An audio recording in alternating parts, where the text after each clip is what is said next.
va commencer tout de suite dans le vif du sujet. Je pense que vous avez tous hâte. Emmanuel, donc quand on dit grand méchant groupe, qu'est-ce que ça t'inspire ?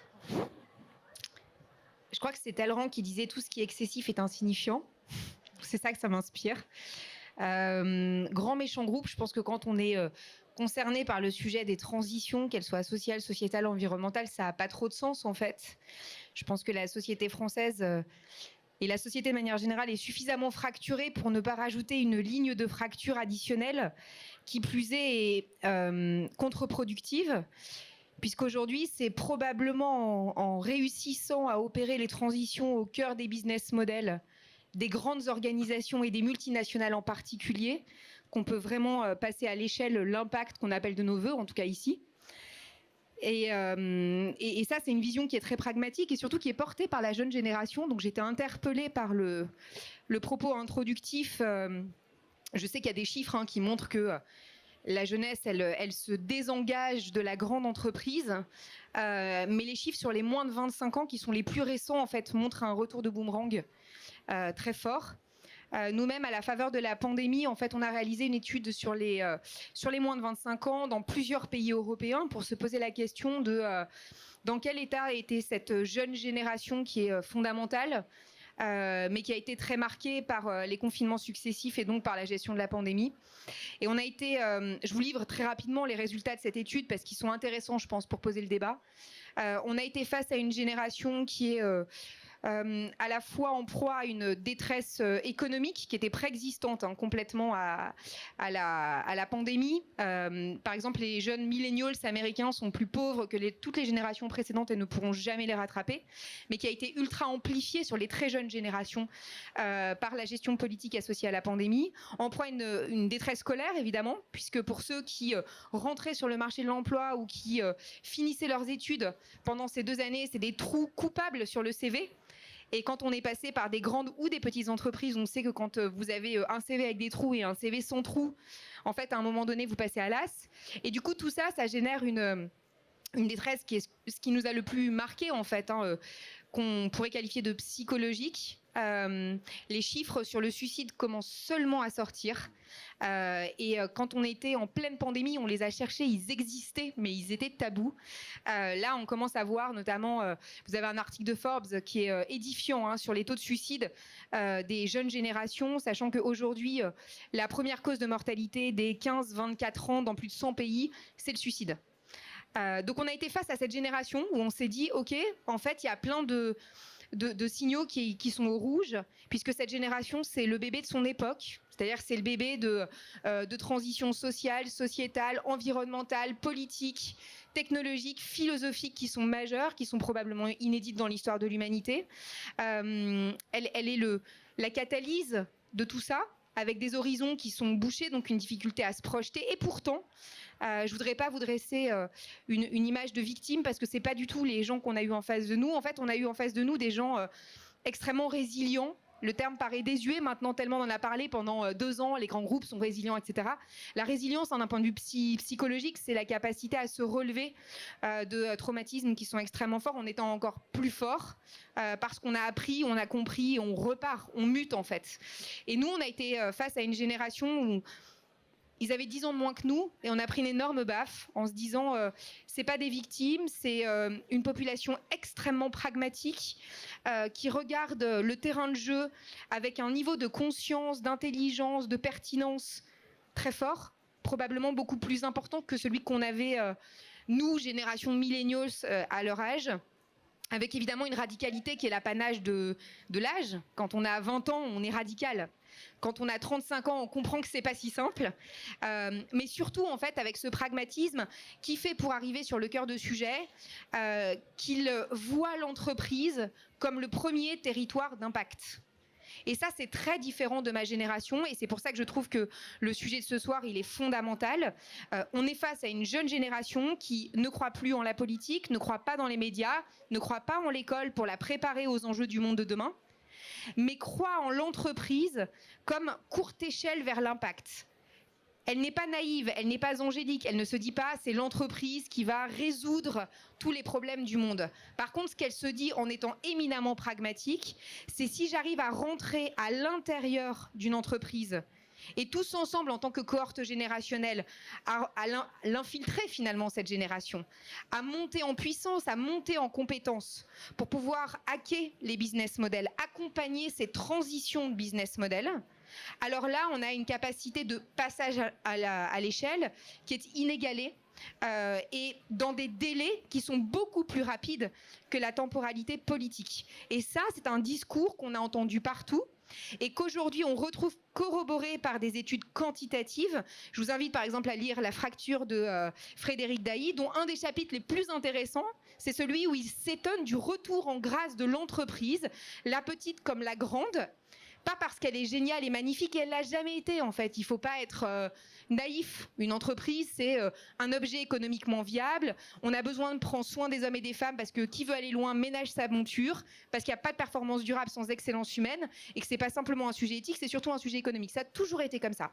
Mais là, on a une jeune génération qui se dit en fait, pragmatiquement, si on ne fait pas bouger le système économique, ça ne fonctionnera pas. Et donc, pour conclure sur cette question introductive, qu'est-ce que ça nous dit, ce rapport entre la très jeune génération et le monde de l'entreprise, de la petite entreprise, mais surtout de la grosse entreprise, des grands méchants? C'est que là, on a un espèce de momentum extraordinaire avec deux parties d'une équation qui vont bien ensemble. La première partie de l'équation, c'est qu'on a une génération fracassée, abîmée, et qu'on n'a pas le luxe d'une génération perdue. Donc, l'entreprise, elle doit, et elle peut, et elle n'a pas le choix d'ailleurs, de prendre ses responsabilités vis-à-vis de cette jeunesse pour réparer les conséquences de l'époque, mais surtout de la pandémie, et mettre pour cette jeunesse le pied à l'étrier de l'impact. Donc là, tout de suite, maintenant, c'est la jeunesse qui a besoin de l'entreprise. Mais la deuxième partie de l'équation, c'est qu'à plus long terme, c'est l'entreprise, et notamment la grande entreprise, et notamment l'entreprise de secteurs compliqués, le port, l'industrie, les transports, qui vont avoir besoin d'une jeunesse qui a été réparée, mais surtout qui a été préparée, à qui on a donné le meilleur des hard skills et des soft skills, qu'aujourd'hui on réserve en fait à des gens beaucoup plus âgés qui sont en fin de carrière. On change totalement le paradigme de gestion des talents en se disant ok, on mise tout sur cette jeunesse d'aujourd'hui et on compte les garder 10 ans, pas 18 mois, 10 ans. Avec ces 3 étages, je répare, je prépare et demain je les laisserai transformer le cœur de mon réacteur, pragmatiquement là aussi, parce que si vous vous mettez dans les shoes de L'Oréal, c'est sûrement pas le BCG et McKinsey qui va rentrer à l'intérieur de l'entreprise et qui demain va faire pivoter une boîte de 70 000, 100 000 ou 200 000 personnes. C'est juste pas possible. Et quand vous mettez du côté de l'entreprise, il y a une partie manquante de l'équation, c'est ok, on sait qu'est-ce qui va nous tomber dans le bec. Intellectuellement, pour certaines des entreprises, on a fait le travail de qu'est-ce qu'on pourrait faire pour pivoter et nous adapter. Mais qui va faire ça ? Comment est-ce qu'on va le faire concrètement? Personne ne le sait. Et donc là, il y a vraiment matière à une forme de nouveau pacte intergénérationnel éminemment politique entre l'entreprise et la jeunesse, un pacte de transformation, un pacte à impact en fait, en disant ok, je te prends, je te prépare, je fais de toi ma puissance de transformation et dans 5 à 10 ans, même peut-être plus tôt, ça dépend des secteurs d'activité, c'est vous qui allez transformer. Alors ça peut paraître joli sur le papier, conceptuel à l'instant T et salé en réalité, mais le temps est notre allié, c'est-à-dire qu'on voit bien qu'à un moment donné, l'entreprise, elle va avoir besoin de cette workforce préparée et la jeunesse, elle a troqué à cette quête de sens un impératif d'utilité qui lui brûle le bide et qui est éminemment pragmatique. Donc non, il n'y a pas de grand méchant groupe, il n'y a que des boîtes qu'on doit réussir à transformer et ça relève de notre responsabilité à tous, les jeunes et les vieux. Merci Emmanuel. Alors je vous ai dit qu'on entrait dans le vif du sujet avec effectivement un état de fait de ce qui est vécu aussi. Et il y a une évolution en fait de ces talents au niveau mondial. Et je pense que Jean-Philippe pourra nous partager ce qu'il a vu, découvert, observé dans le cadre de ses voyages ou dans le cadre de sa carrière. Et aussi ce qu'on observe, le Big Quiet aux États-Unis, la grande démission qui est en train d'arriver aussi en France. Donc du coup, j'invite Jean-Philippe à nous partager un peu ça et à rebondir sur ce qu'Emmanuel vient de nous partager. Oui, d'abord, je rejoins beaucoup de points d'analyse d'Emmanuel. Je pense sur plus que le pari, la nécessité effectivement de cette jeunesse d'aider à transformer le monde de l'entreprise. Donc ça, je rejoins complètement cette conclusion. Je vais peut-être partager pour donner aussi une perspective aussi un peu connectée à ce que je vois dans le monde, à la fois chez Microsoft. Je suis aussi conseiller d'administration de Manpower, donc qui est au cœur du capital humain, comme on dit. Donc on regarde dans le détail ce qui se passe. Sur les quelques méta-tendances au niveau mondial, pas que jeunesse uniquement, je m'écarte un petit peu parce que la jeunesse, elle s'inscrit dans un univers de travail. La première, c'est que il y a une étude très intéressante qui a été faite il y a moins d'1 an par Edelman, certains en ont entendu parler, qui est un baromètre un peu de la confiance, et où il a été étudié que 62% des personnes qui quittaient une entreprise dans la dernière année, et c'était aux 4 coins du monde, et c'était le taux le plus élevé de réponse jamais vu, quitter l'entreprise parce qu'elle n'était plus alignée avec les valeurs de leur entreprise, n'était plus alignée avec les comportements de l'entreprise, avec ce que l'entreprise disait ou ne disait pas sur les problèmes sociaux, ethniques, violences, raciaux, culturels et tout ce qui se passe dans la société, et où les employés, notamment les jeunes, mais pas seulement les jeunes, je peux vous le dire, évidemment dans un grand groupe, veulent une position plus active de l'entreprise. Et en tout cas, veulent se sentir alignés, fiers de travailler dans une entreprise qui respecte leurs valeurs. Donc ça, c'est quand même une tendance très forte. Et je le vois à la fois des jeunes talents ou des moins jeunes qui se posent des questions existentielles sur rester ou pas rester dans une entreprise donnée par rapport à ce qu'elle fait, par rapport simplement à ce qu'elle dit. Il y a une autre tendance très forte que vous avez tous connue différemment avec la pandémie. Je pense qu'il y a un très gros changement sismique qui s'est fait dans le monde du travail.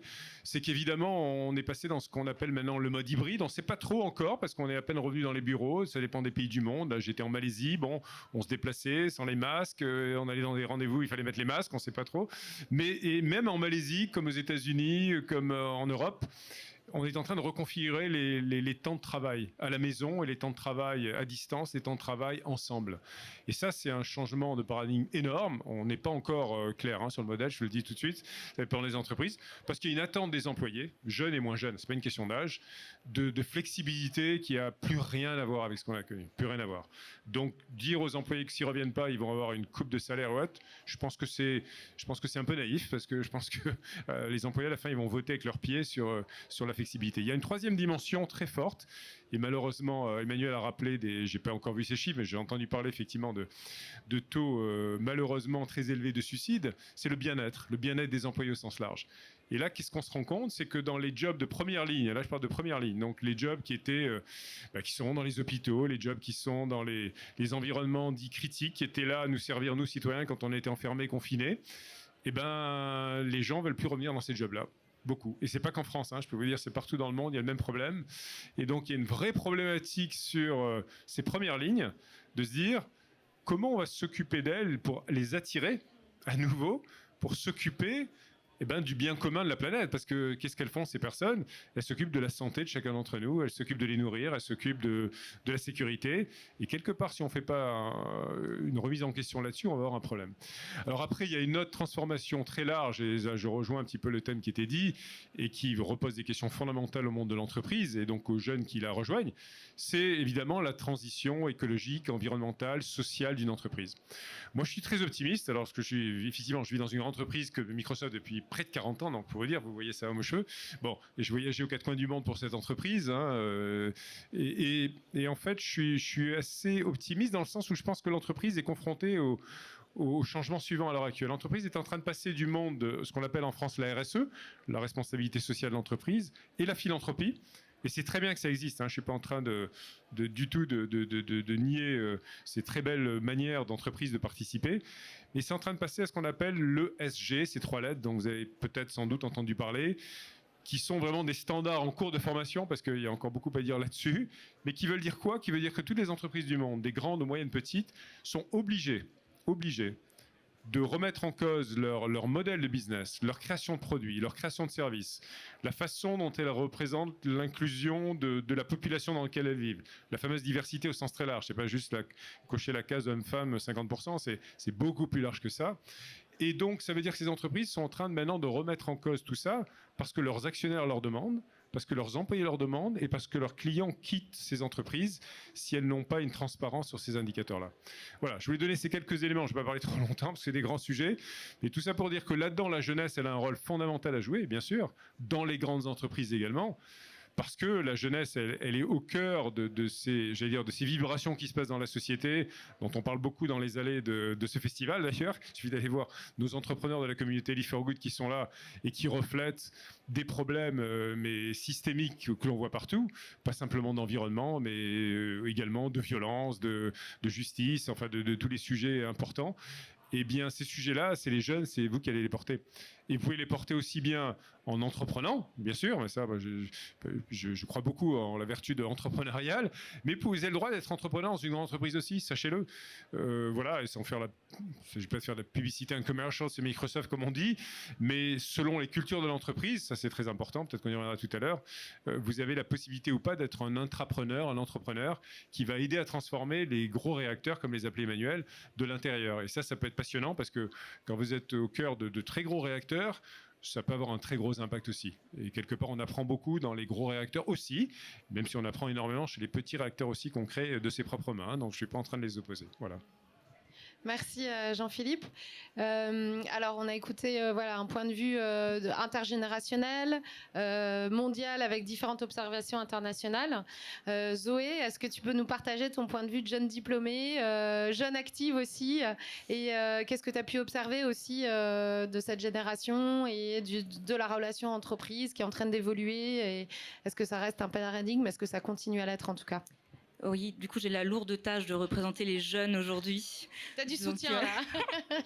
Donc, je vais faire au mieux sans forcément me baser sur nombre études, mais peut-être aussi sur mon ressenti en tant qu'entrepreneur de Live for Good et des convictions que j'ai toujours portées et qui m'ont du coup amené dans des voies peut-être un petit peu différentes que ce que j'aurais dû faire par mes études ou des choses comme ça. Mais moi, ce que j'avais envie de partager aujourd'hui, c'est qu'il y a une évidence qui est que j'espère que vous allez me dire, être d'accord avec moi en tant que jeune, mais qu'on ne cherche plus forcément des jobs dans des boîtes pour des rémunérations, pour des postes de management, pour des choses là. On l'a partagé juste avant, on cherche des métiers où on va pouvoir partager nos valeurs, parce qu'avant d'être des collaborateurs, on est des citoyens, on a généralement des convictions en tant que citoyens, et pour moi, ça doit se porter dans les boîtes. Ça, c'est vraiment ma conviction profonde, et effectivement, moi, j'ai envie de garder cette radicalité qu'ont les jeunes, parce que oui, c'est plus compliqué après, oui, tout ce que vous voulez, mais en fait, il y a quand même une urgence que je ne vais pas redire. Je pense qu'on est beaucoup à être au courant, et que cette urgence, elle doit être effectivement portée par les entreprises pour aller plus vite dans la transformation.